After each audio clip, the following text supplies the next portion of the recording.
Hey y'all, I'm reporting back in front of the dumpster fire to talk to you about this mega breach of 16 billion credentials.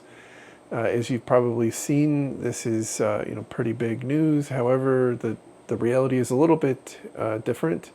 This does not appear to be an actual new breach. It looks like these are all credentials that were previously breached and just kind of repackaged into a series of dumps that some researchers found.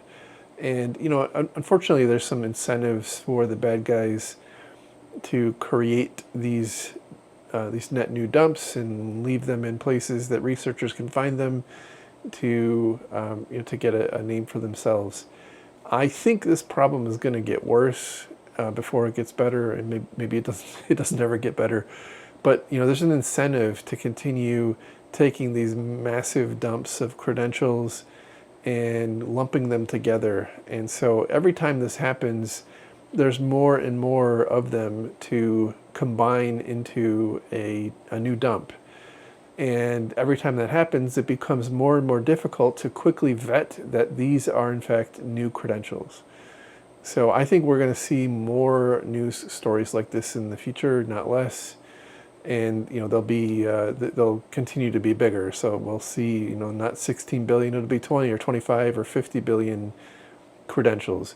Now, that's, by the way, not to take away from the fact that these are legitimately stolen credentials at some point. They're just not necessarily newly stolen.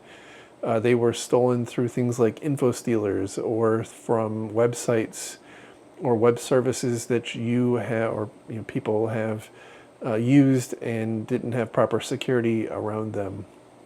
It really does highlight the importance of making sure that you are doing your due diligence from a security perspective, either in the context of a company or organization and also in the context of your personal life and family.